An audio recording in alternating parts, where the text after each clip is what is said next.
হায় হায় হায় হায় রে, দেখতো দাদু ভাই তুই মাটিতে বসে খেলছো কেন? এই দেখতো আল্লাহ, দাও দে, মাটি লাগে কি করতেছে দেখছো অবস্থা। দাদু ভাই তুই মাটিতে বসে খেলতেছিলা কেন? দাদা ভাই আমি শান্তরে কইছিলাম আমার লগে খেলার জন্য। কেন কইছ? হ্যাঁ আমি জান কি হইছে আব্বা? একটু বাকি আছে। হ্যাঁ তোর মেয়ে শান্তরে নিয়ে মাটিতে বসে খেলতেছে, আকল কি দেখছো? ওরা থাকে শহরে, দুটা সেটেল ছাড়া চলাফেরা করে না, এখন মাটিতে যদি বসে খেলে ঠান্ডা লাগবে না? তোমার মেয়ে এরকম করে দাও, ওর সাথে যেন কোনো সময় আর মাটিতে বসে না খেলে। দাদু ভাই এখন থেকে তুমি আমার সাথে আর তোমার দাদুর সাথে বসে বিছনায় খেলাধুলা করবা, বুঝছো? নিচে না মারার ঠান্ডা লাগবে। এই যে দেখো, তোমার জন্য এই যে কি সুন্দর খেলনা দিয়েছি, দেখো দেখো দেখো কি সুন্দর না? দাদা ভাই এই সবগুলি কি আমার জন্য?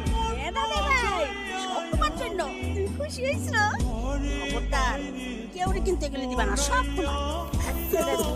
ছোট দাদু ভাই এই যে দেখো তোমার জন্য যে প্যান্ট, এই যে গেঞ্জি, এই যে দেখো ক্যাপ দিয়েছি। এটা দাদা ভাই আমার লগে কিছু আনো নাই? তলে কি আনবে? হ্যাঁ আরে তোর বাপে তো আমাকে ঠিক মতো পান সুপারি খাওয়াই পারে না, কোনদিন হাত খরচ দিয়ে দেখছে তোর জন্য কিছু আনো? এই তোর বাপের কই পারছ না এগুলো আইনে দিতে? দাদা ভাই শান্তরে তো প্যান্ট শার্ট ক্যাপ সব দিছো, আমার শুধু একটা খেলনা দাও। এই মুক্তা, তোর খেলনা লাগবে না, যা ঘরে যা। এই মুক্তারে নিয়ে ঘরে যা, যা। না আব্বা, দাদা ভাই তো শান্তরে কত কিছু দিছে, আমার একটা খেলনা দিতে কও না। খেলনা দেখে কবল দিবে তোর বাপের টাকা, তোরা তো সব পত্রিকা। হ্যাঁ আর জীবনে কোনোদিন যদি খেলনার কথা কইছিস মুখ দিয়া জানে মাইরে ফেলাম। আচ্ছা আমার আর বসে তোমার মাইয়ের উপরে দেখানোর কোনো দরকার নাই, এগুলো আমরা সবই বুঝি। আর আমি যাও কি রে, তোর ছোট ভাই যে বউ বাচ্চা লইয়া আইছে, তুই এগুলো বাজার যাস নাকি? হ্যাঁ মুরগি মাছ মাংস পোলার সারি আনুন না কোনা নাকি সারা সময় আমাকে যে লতা পাতা এই ডাল সিদ্ধ এগুলি খাওয়াই রাখছস, এগুলি তাকে খাওয়ানোর নিয়োগ করে রাখছস নাকি?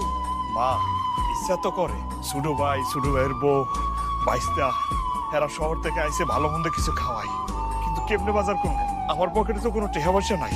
ভাইজান তুমি গরিব মানুষ, তোমার কাছে টাকা থাকবো না এটা তো স্বাভাবিক ব্যাপার, চিন্তা করো না। বাজারের টাকা আমি তোমাদের দিতেছি, এ নাও টাকাটা রাখো। আম্মা যা যা কইছে সবকিছু বাজার থেকে নিয়ে আসবা, আর আমি সোনিয়ারে নিয়ে একটু গ্রামটা ঘুরে আসি, ফেরত এসে খাওয়া দাওয়া করো। আর ভাবি আমি কিন্তু তরকারিতে ঝাল আর লবণ খুব কম খাই, প্লিজ ঝাল আর লবণটা একটু কম দিবেন, ওকে? এই চলো। চলো। সি সি সি সি সি সি সি জান, তুই বড় ভাই হইয়া ছোট ভাইয়ের কাছ থেকে বাজারের টাকা নিলি, তোর লজ্জা শরম বলতে কি কিছু নাই? সব পয়সা খাইছ। হ্যাঁ তোর জায়গায় আমি হইতাম না পশু গাছে ফাঁসি দিয়ে আমার। আসো দাদা দাদা আসো। তোমার জন্য অনেক পিঠা বানাইছি, ঘরে চলো খাও। আব্বা আম্মা দাদা দাদি শাশু শাশুড়ি কত আদর করে, তুমগো লগে এমন খারাপ আচরণ করে কেন? শান্তরে কত ভালোবাসে, কত কিছু কিনা দেয়, আমারে ভালোবাসে না, আবার কিছু কিনাও দেয় না কেন? শান্তরে তোমার দাদা দাদি এত ভালোবাসে কারণ শান্তর বাপের টাকা আছে, আর তোমারে ভালোবাসে না, তোমার বাপের যে টাকা নাই এই জন্য। এই দুনিয়াতে ভালোবাসা আদান প্রদান হয় টাকা পয়সার মাধ্যমেই।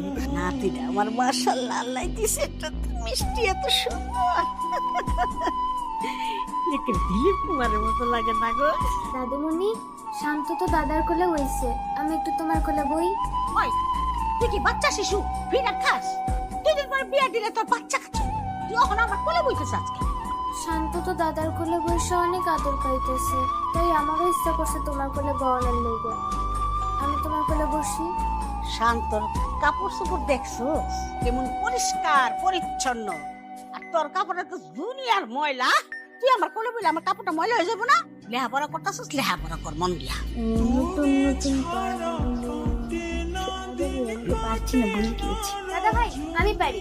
নতুন নতুন পায়রাগুলি ছোটন বেঁধেছে, ওই বাড়িতে ছেলে মেয়ে নাইতে নেমেছে, দুই ধারে দুই রুই কাতলা ভেসে উঠেছে, কে দেখেছে কে দেখেছে, দাদা দেখেছে, দাদার হাতে কলম ছিল ছুঁড়ে মেরেছে, উফ বড্ড লেগেছে, ইয়ে আমি কইতে পারছি। দাদা ভাই এখন আমার চকলেট দাও। চকলেট দাও? তুই তো বড়, সেই জন্য তো বলতে পারছিস। আমার দাদু ভাই যখন বড় হবে সেও বলতে পারবে। আর তুই তো বাংলায় কবিতা বলতিস, আর আমার দাদু ইংরেজিতে কবিতা বলতে পারে। আমার দাদু ঢাকা ইংলিশ মিডিয়াম স্কুলে পড়ে। দাদা ভাই আমি ইংলিশ মিডিয়ামে না পড়লেও ইংলিশ কবিতা পারি। কুমু আর পারো লাগবে না, আর পারলেও কোনো লাভ নাই তবে আমি তো মেয়ে লাগে একটা নাই তোর দিকে কোনোদিন একটা ভালো স্কুল কলেজে পড়াইতে পারবো না ওই তো মায়ের নাম বাইতে রান্না বান্না করে হাড়ি পাতিল মাঝে ওই ময়লা কাপড় চোপড় আশ্রায় কদিন পরে বিয়া করে তোর ওই সবই করণ লাগবো আম্মা ও একটা বাচ্চা মাইয়া ক্লাস 5 এ পড়ে আর আপনি কেমন ওর এইসব কথা কন হ্যাঁ ও তো এখন আপনাদের কাছ থেকেই শিখবো আমার স্বামীর নালে টাকা নাই সেই জন্য আমার মায়ের আপনারা দুই চোখে দেখতে পারেন না সব ঠিক আছে তাই বলে আল্লাহ দোহাই লাগে আমার মায়ের লাগে উল্টা পাল্টা কথা কইেন না আপনারা ওইসব কমরা তোমার মাইয়ার এখান থেকে লয়ে যাও কি ব্যাপার আব্বা হ্যাঁ? তুমি একটা অটো নিয়ে আসছো কেন আমরা এতগুলো মানুষ একটা অটোতে কেমনে যাবো আরে সকালবেলা না অটো কি পাওয়া যায় নাকি কতক্ষণ দাঁড়াই থেকে এই একটা অটো পাইছি তুই বৌমারে নিয়ে রান্না তিরে নিয়ে চলে তাইলে আব্বা আমরা যাবো কেমনি? তোরা কিভাবে যাবি বুঝোস না হাইটে যাবি এত কাল হাইটেই গেছ গাছের অটোতে যাওয়ার টাকা পয়সা কি তোর পকেটে আছে নাই হাইটে তোরা যাস নাই আজকে বড় নতুন যাইতেছ আর এই বাড়ি থেকে তো তোর পরিবার বেশি দূরে না তোরা হাইটে জায়গা এই সবুজ যা বৌমারে সাথে চলে যা এই দাঁড়ায় আছো কেন অটোতে উঠো চাচ্চু আমি এত দূর হাইটে যেতে পারুম না আমারও তোমাকে লগে নিয়ে যাও না না অটোতে জায়গা নাই আর অটোতে বেশি লোক হলে গরম লাগে আপনি জানতো এই, মুক্তা চল ঘরে চল আরে ঘরে যাবে মানে আরে, আশা করি বাড়িতে যাবে না?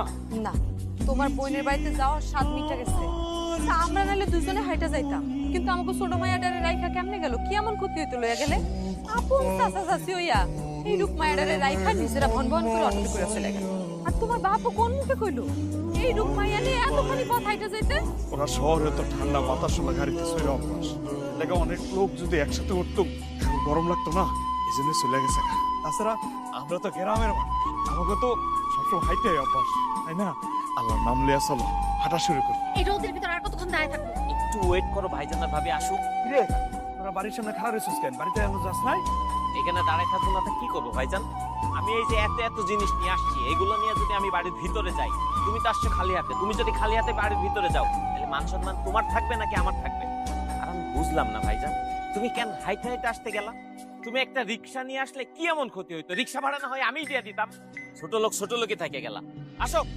আসো ওরে বাবা শান্ত কেমন আছো বাবা তুমি আমি ভালো আছি তুমি কেমন আছো পুপি আমি ভালো আছি খুব ভালো আছি আহারে ঘামা গেছে পুরোটা আমার দাঁড়াও তোমার একটু মুচ্চা দিই সবুজ ভাবি আপনারা দাঁড়ায় রয়েছেন কেন বসেন বসেন বসেন হ্যাঁ ভাইজান ভাবি বউ না খেলে বউ বউ হ্যালো ভাই এই সামান্য কিছু এই সেবার আবার কি দরকার ছিল আচ্ছা আমি ডাব কেটে নিয়ে আসতেছি হ্যাঁ হ্যাঁ যাও তাতে বসো ফুবু বাড়ি কেমন লাগতেছে অনেক ভালো ভাইজান ভাবি তোমরা শহরে থাও কি খাবা না খাবা আমি কিছুই বুঝতে পারতাছি না এলিকা রান্ধনও বয় নেই তারপর শান্ত বাবা কি খায় এটাও তো কইতে পারি না শান্ত বাবা তুমি আজকে কি খাবা আজকে তুমি যা যা খাবা আমি তাইতেই রান্না করবো পুপি আমি চিকেন পোলাও আর ইলিশ মাছ খাবো ওরে বাবা রে আমার চিকেন পোলাও আর ইলিশ মাছ খাবা আমি আজকে সেইটাই রান্না পুপি আমার না গরুর মাংস অনেক পছন্দ অনেক দিন ধরে গরুর মাংস খাই না তুমি আমার লাইগা গরুর মাংস রান্ধ আশা গরুর মাংসতে কিন্তু অ্যালার্জি আর আমার শান্তকে খবরদার গরুর মাংস দিবা না আর তাছাড়া আমি আর তোমার ভাইও কিন্তু গরুর মাংস খাই না ভাবি তুমি যে কি কও তুমি আর ভাইজান গরুর মাংস খাও না আমি তো গরুর মাংস রান্নই না এই মুক্তা তোর আজকে গরুর মাংস খাওয়া লাগবে না সবুজ না ডাব না ডাব ভাবি নেন। থ্যাংক ইউ ভাই তুমি আমার শান্তরে ডাব দিলা না আরে দিব দেব শান্ত বাদ জানি তো আসল মেহমান নেন ডাব খান।